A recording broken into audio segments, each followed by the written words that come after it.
Marker in the dark, marker in the dark, marker in the dark, marker. Hi, Allison.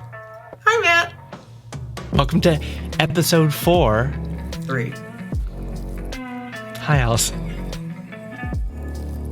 Welcome to episode 3, season 3 of ADHd20, which is a podcast that finds the correlation, the connection, the intersection of ADHD and Ttrpgs. That's right. That's right. That's what it does.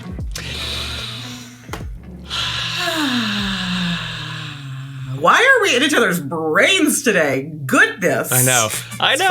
I think it's You're going to be like a little tadpole swimming around in here. It Sorry, is. guys. I'm obsessed with Baldur's Gate 3 right now, I am I too. just realized that we're connected by the same illithid, and that illithid is ADHD. Oh my God! Transformation to full nerd complete. Starting out strong. Holy crap. Wow. That wasn't in the notes. I have not even thought about that. But yes, for those of you who love BG3, I would easily say that ADHD can be a tadpole in your brain. That, well... And it's like... We have guides encouraging us to, like, use it, right? To, like, lean into it instead of fight it, which is, like, the whole part of Act 1 of BG3 is your little guide whispering in your dreams. Use the connection. Use the power it gives you. He's pretty handsome, too, the mysterious dream warrior. Oh, I have a lady. You do? You get to choose your own guide at the beginning. That's what it was. That's what it was.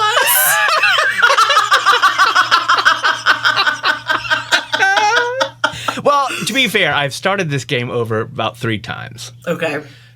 I was telling Allison that I just, all of January was like, I was treading water so hard. I came out of the gate strong last year. Hit January, just felt super disorganized. Nothing worked. All the systems just crashing on top of each other. And then I very proudly and dutifully had a colonoscopy screening, which happened last week. And at that time, my coach from episode 1 went off to have a baby, and my wife went off to dog sit. So I've just been unhinged. You're treading water in like viscous gel instead of water now. It's 87 times harder. It really is to fight. Yes. It really is. Yeah, another thing about BG, to that very point, wow, we're doing good. To that point, I do love...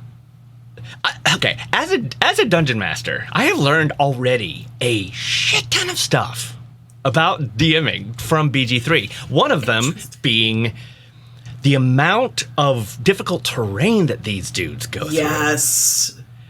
Why don't I ever implement that? Because it's really difficult, and it should be. It's like in my DMing world, everything's just perfect, slick, easy moving jams. But what? Well, and let me and that. It took me so long. I am a brand new video gamer. This is my first gaming system since my Atari. So I came in not knowing it, and I literally had to watch YouTube videos of like how do I hold the control? Like, what do these buttons do? Because I was so lost for the first like several hours I was trying to play. It took me so long to even figure out how to build a character just because I didn't know what to hit, even though it's right there on the screen if you know how to read it. it. Yes. That's the thing. Like, the key is there if you know what to do with it, but I needed a key for the keys. Anywho, I digress. It is not, I also say, easy. it is not an easy game. It is not an easy first game to jump into. It is really not. That is the Allison way right there. Like, why would I wade in when I can just make myself drown out the gate? Yeah. Yeah, why would you? But I noticed that, like, when we would go through these rough terrains, we would come out of them, and my character, I'm actually playing Chimerical, who you guys have heard me talk about on this podcast. She would come out damaged. She'd come out like 20 hit points down, and the rest of the party would, and I'm like, what? They're all jumping. That's why. Yeah. And it's like, that's ADHD right there too, is like, I'm making things harder on myself. I could just jump over the fire. I could just like do a perception check and see the vines that are going to entangle me. And instead I am just the impulse gremlin, like running through life and just taking the damage. Yep. Oh, man, this is not on the outline, Matt. We have something else totally to talk about today, but we're going to have to like circle back. And we're going to circle back. We'll circle back. This is your appetizer. We're sprinkling a little taste of what's to come as we all get deeper and deeper into this game that I'm loving so much. Yeah, it's fun. And it's just hours are being devoured by it, and I don't care. Yeah. I don't give a hoot or a toot. You feel me? It's good. It is good. It is good. But what are we talking about today? We're actually bringing you guys a little tale once again from our home game, from our Curse of Strahd game that we experienced in game. Yes.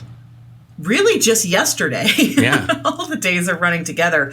Because Matt and I just were talking about last week what we could talk about for this episode, circling everything back to you went under anesthesia last week. I did. And it zapped you. And we wondered, like, is that normal? Or does having a neurodivergent brain react differently to, Right. And I will immediately say we don't know the answer to that, but we're going to talk about it anyway. Like, we have no we've done no research. We don't know whether that's a thing. But I do know that generally the feeling of being stunned, of being incapacitated, has to go hand in hand with all of the other topics that we have broached, like RSD and over-explanation and hyperfocus or lack of any of those things. So that's what we're going to talk about today. That was the one. That was the one I was trying to remember. But before we do that, of course, it's time.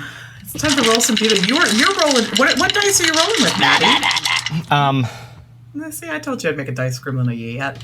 God, you have no idea. Now it's out of control. Actually, I have two sets. I have my office set, and then I have my home set. So that sounds incredibly in control to me. Yeah. That sounds so the opposite of impulsive or gremlin-like. Yeah. Do better. Do more. Serious. First serious. Here we go. I'm going to use these, and they're pretty. Okay. And a 1, and a 2, and a 1, 2, 68. Ah, so close. I know. So close to being nice. Nice. If you had a familiar in real life, what would be its primary form?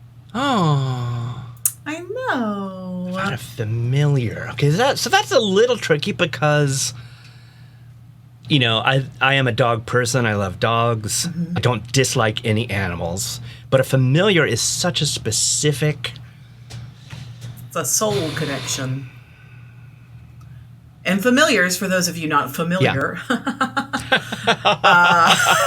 Gross, Allison. It's a spell. So when you are bonded with a familiar, it's a being that exists on the ethereal plane that you can call into the material plane that you do have this bond with. They have kind of a base, what they are, but as part of the spell, you can change its form. So if we're going on a sea adventure, I could make my familiar an octopus. And they can be of aid. They can take turns with you in combat. Our friend Matt, not this one, the other one, has a familiar in our Barovia game and does amazing things with that fiery little bird that he has. It's really a cool mechanic for you to just kind of like have a little buddy, but also kind of you can see and hear through their eyes and ears, which is neat. But when you're seeing and hearing, you as a person lose access to those senses. Yeah. Which I kind of love. So I have an answer. Again, I love dogs. I always will have a dog, but I feel like a familiar really needs to be a pocketable creature or something that has its own constant, ability for motion without getting tired. Because otherwise, Shih Tzus get tired, and they need. I feel like I know what you're gonna say, so let's see if I'm right. You want to guess? I was going to guess rat. You got it.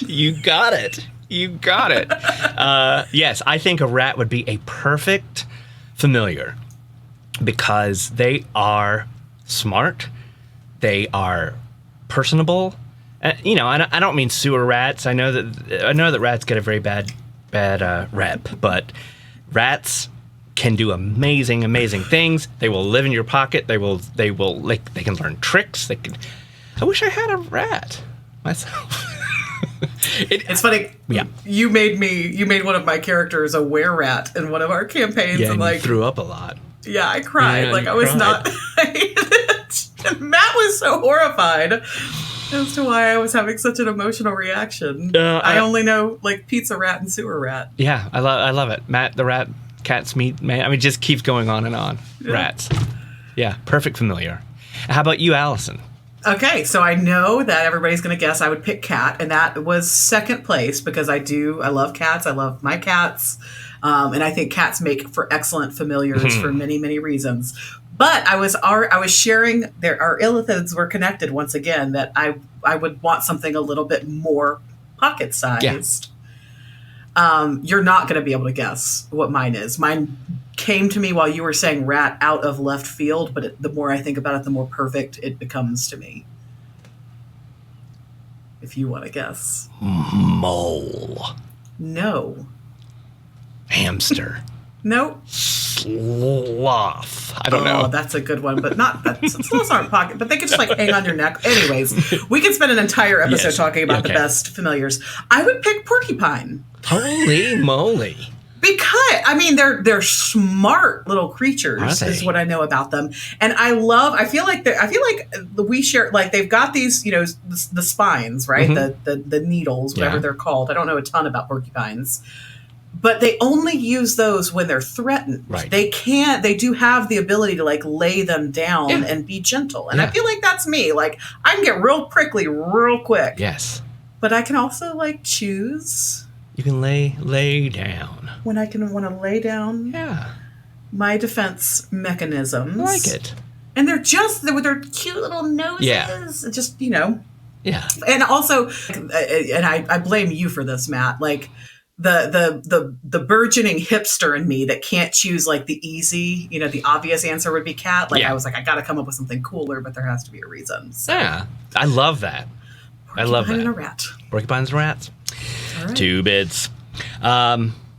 Amazing. So we would use our porcupines and our rats to stun our enemies. I wonder how they could help you out of a stunned. Because my dogs don't really help me out of a stunned state. They might help me relax when I'm in one, but. All right. So let's talk about being stunned. Yeah. In game and IRL. Yeah. Yeah, so kind of setting the scene. So in we play D&D 5e. Yeah. But I'm guessing in many TTRPGs, there is a condition called stunned in which your character is incapacitated. Yeah. When you are incapacitated, it means you get no action, you get no reaction, and your movement is reduced to 0. So you can't move. So you may be able to talk or be vaguely aware of your surroundings. Mm-hmm. But you're so entranced. But it doesn't mean that you're dead on the floor. You're not dead. No, you don't even necessarily fall down. You just, you can speak only falteringly. So you can't cast spells because spells usually have verbal and somatic components. Yep. You're easier to hit because you stand there like a big lump on a log. You fail anything that would involve strength or dexterity. Any saves of that type. So there's a lot of ways in game to be stunned. There is the monk, which has the stunning strike, which is a very powerful thing that a monk can specifically do. Yesterday you threw out hypnotic pattern on the vampires that attacked you. Well, and this is the story now for, I think, 2 sessions running with us, Matt, is that you have had these, not necessarily big bads, but you have had these, you've brought beefy. These characters in, these beefy, you faced us against a death slod a couple of weeks ago. Yes. That you thought, you honestly, as a DM, you thought it was going to be a fight. You thought that it was, because those things are rough. They're tough.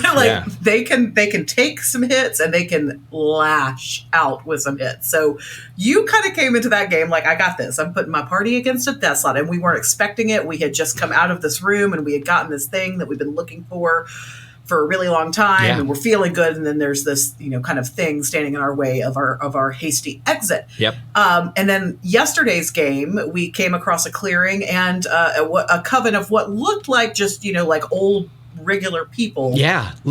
Led by a fanatical leader. And I loved how it started out. The PCs kind of, came upon this crossroads in this kind of opening in a field, and there's a gallows, and there's a beautiful young woman, and like I said, a charismatic leader that is speaking to a small flock of people and saying, "This is a witch. We're hanging her as a witch," and all of you are like, "What?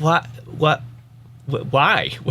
This is a fantasy world. Why would they punish her for being a witch? Wouldn't they be into that?" And so the confusion was exactly what I wanted, and you kind of approached the gallows, and it turns out. And Matt, the other one, again, had this fantastic idea. He had an item that would maybe help us determine if somebody actually was a witch or not. So we were going to do this really weird approach that I don't know if you're watching this or listening and you don't know much about D&D. And you wonder, do you always have to fight? No, you can talk to people. Yeah. You could try and persuade or intimidate or deceive. We don't do that. We just walk in and start swinging. But you could, is what I'm saying, if you wanted to. Yeah. I don't know if anybody knows that. About D&D. Yeah. So we thought maybe we would try a conversation. Mm-hmm. Try a little had tenderness. All the makings for try a little tenderness. And then we did what we do, which is we started swinging. You started swinging, and that was okay with me too, because these characters were this little gaggle of villagers were not just townies; they were also vampire spawn in disguise. This little light of mine, I'm gonna bite you in the neck. And vampire spawn are the weaker variety of vampire, but they are certainly a challenge. I mean, they can mess up, and they started to beat the crap out of Evan's character, and then when it was revealed that all of them, not just the charismatic leader, was a vamp, but all of these 5 burn her, burn the witch, they were all. They were a pack. What is the pack of vampires called? The Fang? Coven? The Fang? The Coven of Vampires? The Fang of vampires? Yeah. Anyway, tell them about the spell that you casted. It's funny because Chimerical, I often feel weak compared to the rest of my party. I feel like, and we've talked about this on this podcast before, where it's like everybody in the party is a specialist, right? They are real good at the things that they are real good at. Mm-hmm. And Chimerical is the generalist. She's kind of good at a lot of things instead of being really good at any 1 or 2 things. And so, I'm instantly what can I do against a pack, a coven, a fang of vampires? You were right about coven, by the way. Yeah. Coven. It is. All right. Mm-hmm. Thank you, Twilight series. I'm sorry to have to admit that. It was worth reading. Well, and what's really funny is in Twilight, vampire spawn are actually the strong. Anyways, but I digress. So anyways, I was trying to like level the playing field, Yeah. and like give our party a fighting chance. So as a bard, I have access to a spell called Hypnotic Pattern, and what Hypnotic Pattern does is there in D&D there are you can either like use your spell to attack one or a number of people, or you can do what are called area of effect. Yeah. So anybody in an area, and the spell will tell you how big or small. Will have to do what's called a saving throw to see if they can like recognize that magic is being cast on them and withstand the effects. Well, I cast Hypnotic Pattern directly over this little pack of, I think it was 4 of them kind of standing down on the ground. Because anybody in that area, it has to do, I think it was an intelligence saving throw to see if mentally they could, push the spell away.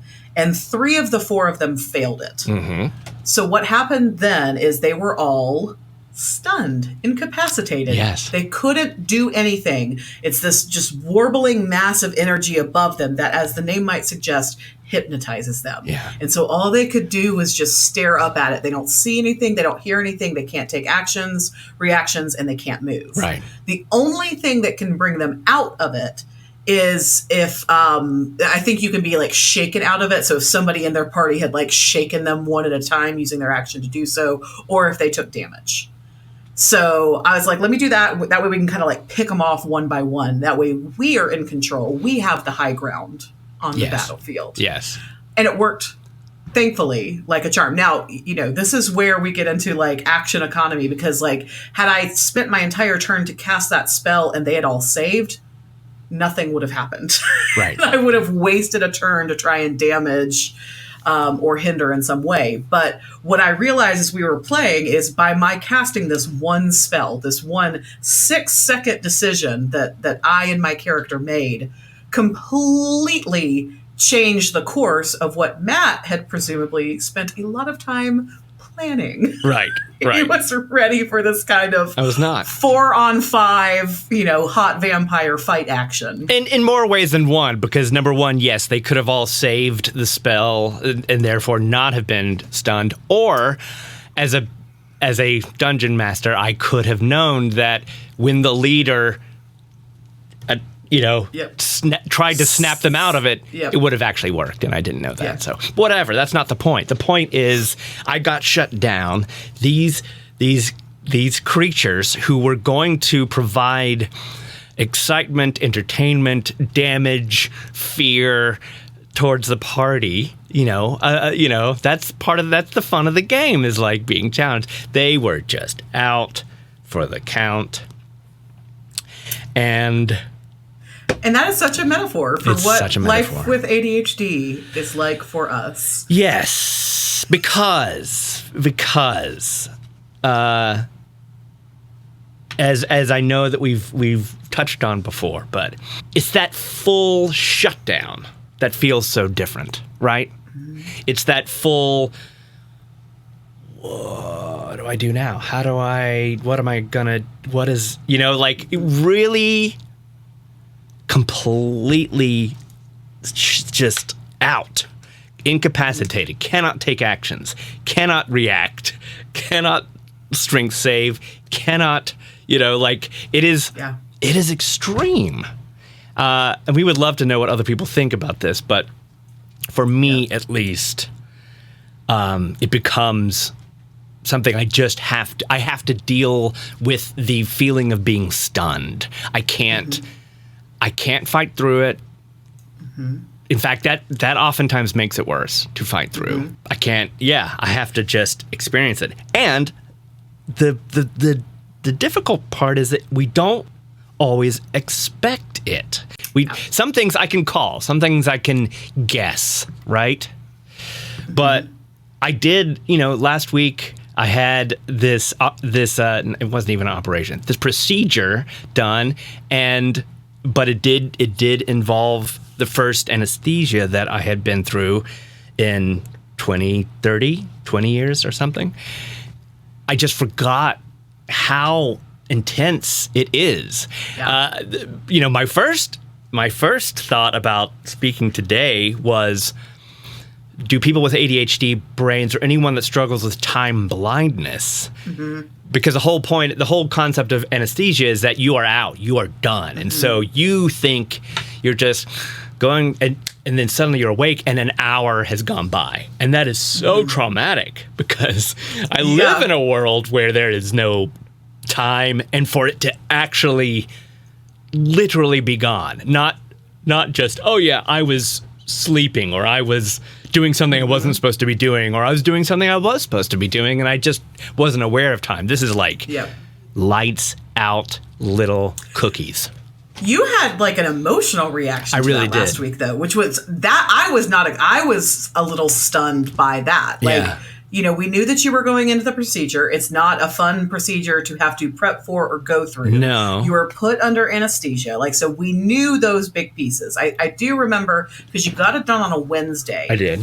And we were all like, okay. Because you were like, I'll be back up by Thursday. No problem. Mm-hmm. And we were like, so I've never been put under anesthesia. Right. I've never had an operation. I broke my wrist once as a 4-year-old and got it put in a cast. Nice. And I've been given like laughing gas at the dentist, right. to fill cavities and things like that. But like otherwise, I've never been put under. Right. So I don't know what that feels like, and therefore cannot be as empathetic in that moment as I'd like to be.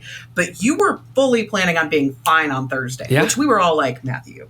I really was, yeah. You were, so we all expected you to be like, recovering, like you do when you undergo anything in the medical field.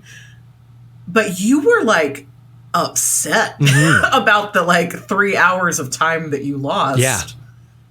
Yeah. And that was kind of my hypothesis too, is that because you already have a very fraught relationship with time as is, that like the time being taken from you, that you don't even get, like, at least with time blindness, we are aware at like, oh crap, I thought that was going to take an hour. It took 4.5. Right. Where did the time go? But this was just like, right. Never existed to you. Yes. It never existed. And here's the other part of it. I thought that it was 3 hours. It was actually only a half hour. But even that was worse because it could have been 3 hours. It could have been. But yes, going back to what you were saying, Lindsay says that the first time she had anesthesia, she woke up crying because it was just such a shock. And I do want to stop real quick, and I want to say that in saying these things and saying that I was emotionally upset or that it was difficult to prep for this, I do want very much to be open and honest about my feeling that everybody should get screened. It is a preventative measure. I know way too many people that put it off and don't. And there's a lot of things that I think, that I'm with you. I don't know, are 100% necessary. I really do believe in this. I want to urge everybody to go get a colonoscopy. I think it's like an American right. It's a human right. I mean, and the science is really good, right? It's very helpful. And I'm speaking from experience because, I know people who had really awful experiences because they did not. So let me get that out there. This is not negative in that way. I will do it again in 10 years. Gladly, woohoo! But I will remember, hopefully, because I'm much better at taking notes than I used to be. I'm going to remember the experience. Yeah, I was just in an emotional, shocked, stunned state for almost 2 days. Like, it finally wore off. I know that there's some residual elements to, the actual anesthesia and coming out of it, but there was no. It's not an operation. The procedure is, there is no pain, there is no discomfort, there is nothing. The prep really is the worst part of that, and even that's not horrible, really, truly. But man, I did not expect to be that just flabbergasted by the loss of time, the emotional take, and so I could not do anything on Thursday. I was trying. So, being put under into twilight sleep is not the only way that you can be stunned. It can. There's lots of different ways. I know that you have been stunned yourself. Let's talk about that. What do we do? What can we do when we feel the stunned Well, and that condition happening? Yeah, and that was exactly it. Like my hypothesis, and this is a hypothesis, as we have said many times, and we'll continue to say many, many more times. We are not medical professionals, so we don't know. Yeah. My hypothesis here is so.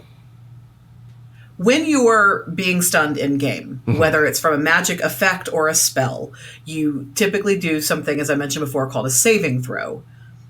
In role-playing games, a lot of times when there's a saving throw, there's something called advantage and there's something called disadvantage. So advantage means you get to roll the dice twice and take the higher number. Disadvantage is you get to roll the dice twice and take a lower number. And I have to wonder if neurodivergent brains are rolling most, if not all of these saving throws to withstand these effects at disadvantage. Wow. It is doubly hard for us to prevent it. I don't know this, then it might be neurotypical in a neurotypical situation. Now, not every time. There are things everybody struggles with just by virtue of being human. So not trying to corner the market for people with ADHD here. But I wonder if neurotypical people in some of these cases, when we talked about being stunned, being frozen, it's an analysis paralysis kind of a thing where it's like you literally cannot take a step forward. Yeah.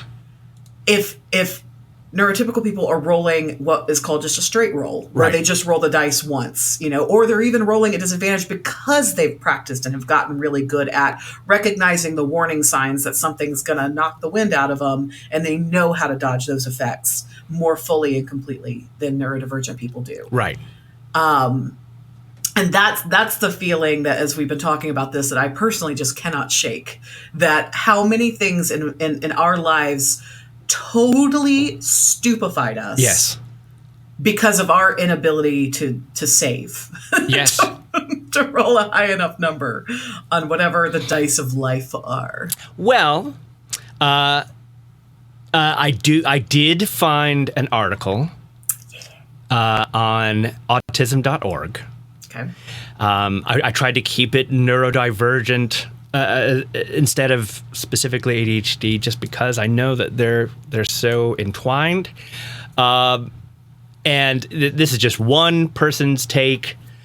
Sim C. Rankin, RNCRNA. I think she is a registered nurse and has a child with ASD, and definitely experiences a sensitivity to anesthesia and an addition of behavioral problems surrounding, I guess, the lead up and maybe even post. So it's. I think she seems to be saying that there's like even like something that can hopefully not trigger, but just kind of have a larger effect on them, chemically, medically, and then she gets into some very specific. I'll send this to you, but I did let them know that I had ADHD. They knew what I was taking. It wasn't just that, but yeah, she goes on to say like maybe laughing gas would work instead. Maybe ketamine. Maybe Special K would do the trick.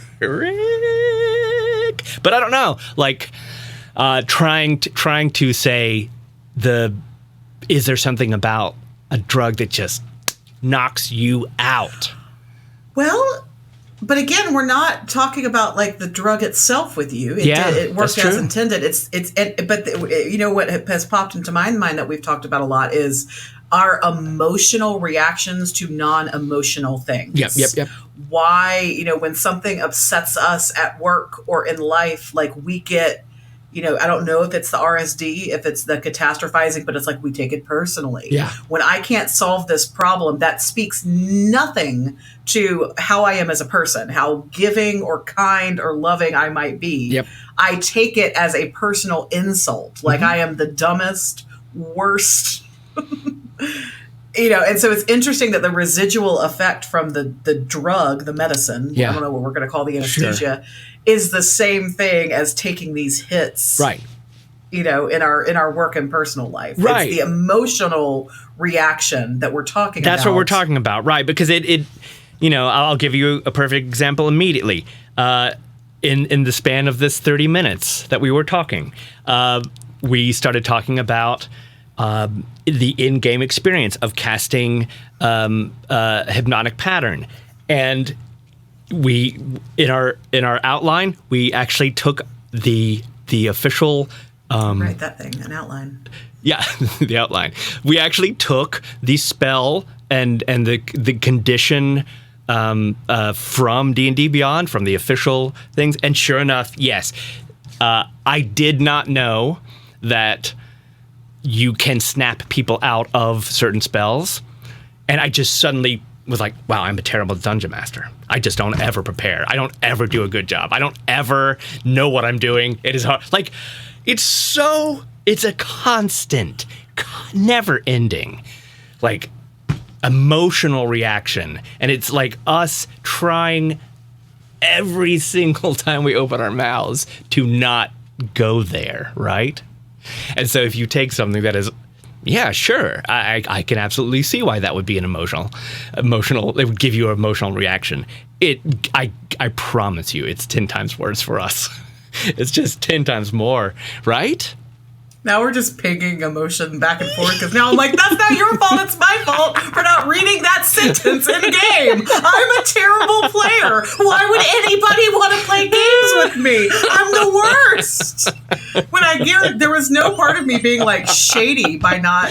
No, I know that. Yesterday. I know you know that, but like that was the gremlin that just hopped into my head. Yes. I mean, all ADHD friendship is just trading emotions back and forth. Back and in forth. Really strange context. All right, so we're rolling disadvantage.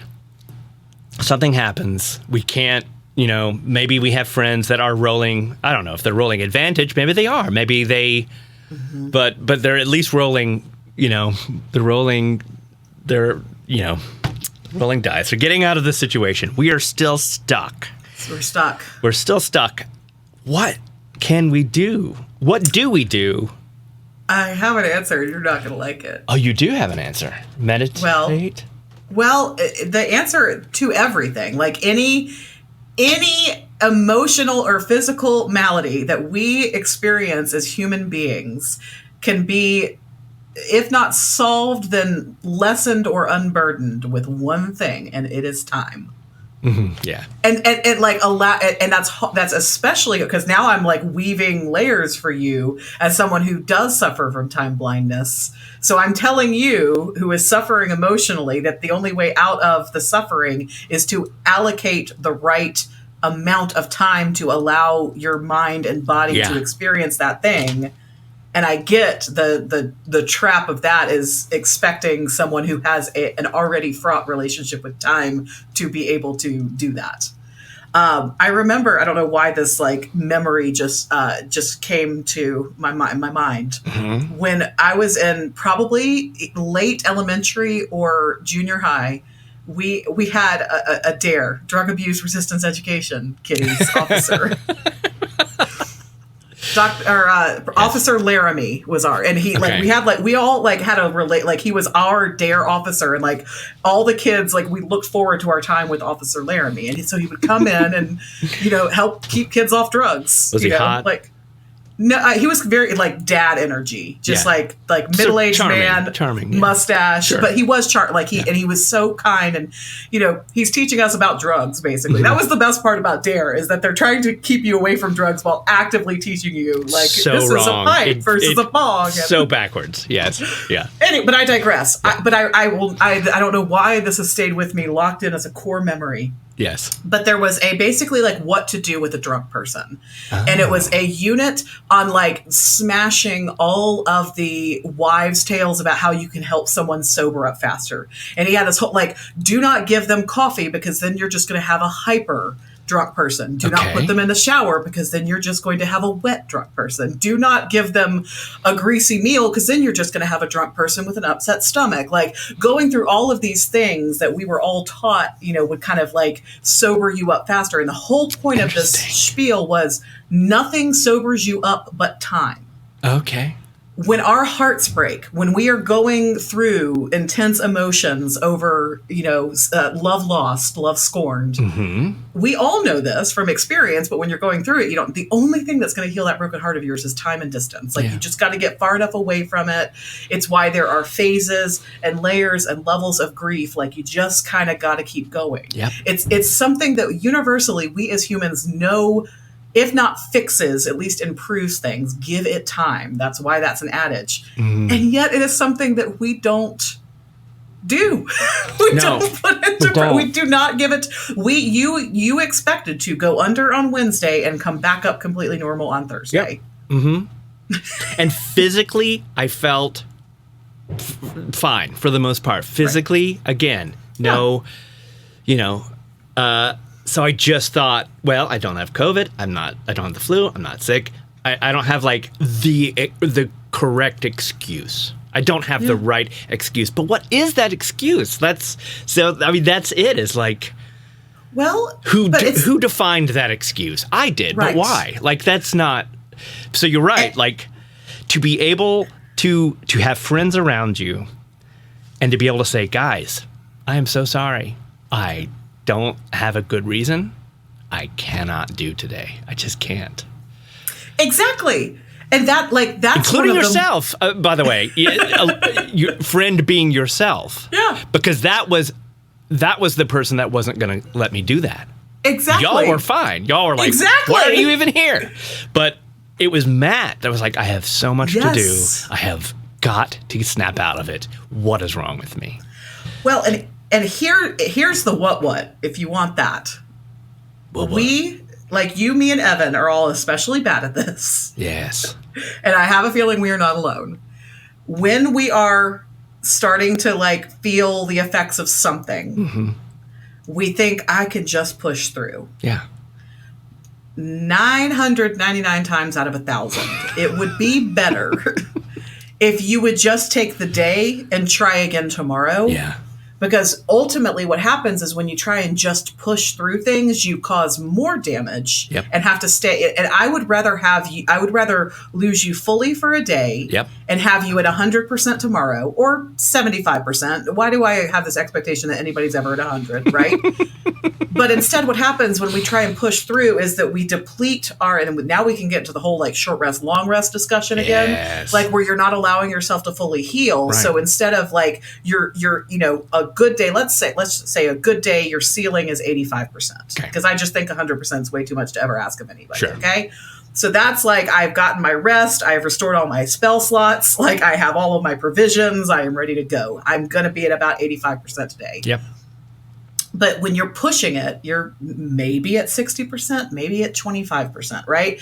And the longer you push, the longer you stay at this, and it continuously goes down. Yeah. So like, I could have been at 85 if I had just rested today and gotten there, but instead I'm going to come in and my ceiling today is only going to be 60. And I'm going to keep pushing through today too. So tomorrow my ceiling's only going to be 40. And now we've gotten to the end of the week and we're at these incredibly low levels. Yeah. Whereas if we just stayed down, if we had just respected time and it said, fine, I give in. I'm just going to stay in my PJs. Yeah. I'm going to rest. I'm going to zone out. I'm not going to use any of the limited mental energy and physical energy that I'm already dealing with. Yeah. But we don't, and I do not say that to point fingers at you or Evan, especially. I'm saying I am just as guilty. Like, but how do we? We were taught these things. It's the boomers' fault. There it is. Boomer blame is back in season 3. It's a little bit. Yeah, a little boomer. We need a safe word. We need the word that we can utter to each other that says, "No, madam, serious. Stay down, man." Yeah. Like we should have enforced that. We should have said, "You know what? You're taking Wednesday and Thursday off." Yeah. What you're going through is going to be hard on you physically and emotionally and spiritually. Yeah. I don't think it was that hard on you spiritually, was it? It wasn't really. But. You know, and like we should have been able to look you in the eye and say, kumquats. And with the uttering of the safe word kumquats, you would have known. Not messing around. I don't know. No, I love that. I think you're 100% correct. I think you are totally correct. And to your point, I'm still not at my 85, my allowed 85. Mm-hmm. So because I've just been trying to push. Mm-hmm. Keep on trucking. Yeah, that mentality has got to be squashed. It's got to be squashed. Mm-hmm. And I think you gotta like there are days where I get up and I don't want to, right? I want to stay in bed. I want to keep my PJs on. I want to go play BG3. Mm-hmm. One of the things that my very boomer father did instill in me was take a shower. Get up and take a shower, because the shower could be the thing that you might get out of the shower and be like, yeah, okay, I do feel well enough to proceed. Or you take that shower and you still can't. And that's when you know, okay, I've tried. I've literally tried. I pulled myself out of bed. I took the first step in readying for the day. And I will say that as much as I hate to say that my dad was right about anything ever. Your dad. Mom, if you're listening to this, don't tell Dad about this part of the conversation. But he was right about that, because I do know immediately after I take a shower if I can continue with the day or actually do need to go get back in bed. Yeah. Yeah. And that's the equivalent of a safe word, right? Like the shower is my safe word. Is that by virtue of doing that, I will then be influenced into what I actually need. Yeah. Take a shower, everybody. Take a shower, everybody. Find that safe word is the hope for a better experience. Is a way to help. I love this idea, and I want to find my safe word. It's not going to be shower, because I don't shower every day. I don't either.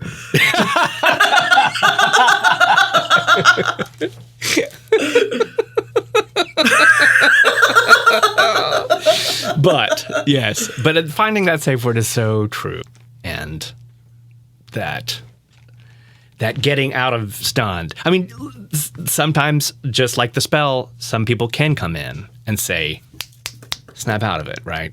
And in a positive way, in a helpful way. So I'm now giggling because I like that you come in and snap and I come in and bitch slap. And that says a lot about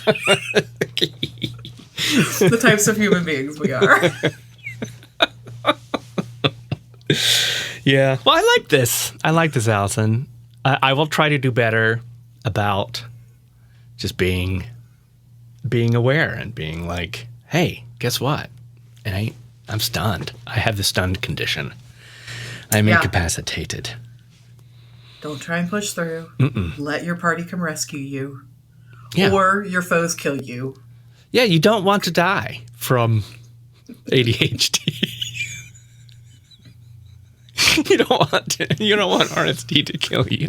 This wasn't going to be the death saving throw episode, Matt. That's later in the season. Oh, God. With that, I'm going to, come up with my safe word for the rest of the day. Yeah, let's come up with our safe word. Okay. Let's go have a good meeting. Yeah. This was a good episode 3. It was. Thanks for bringing us a great topic and your full honesty about what you were going through and experiencing. People. Yeah, it's people say over and over that even if we get embarrassed talking about these things ourselves for whatever reason, they're still glad that we're talking about them. So go on out there. It actually takes a long time, at least in Chicago. Go on out there if you're of age. Don't worry about it before, but if you're of age, go ahead and book that colonoscopy. Treat yourself. Treat yourself. Treat yourself to a colonoscopy, everybody. And if you have a reaction to the anesthesia the way I did, give me a call, give me a note, give me a text. I'll help you through it because I've been there. The Price is Right got, like, don't forget to spay or neuter your pets is the platform of ADHD20. Don't forget to schedule your colonoscopy. I think so. I think we found it. Yeah. Take care of yourself. Take care, everybody. Okay, goodbye.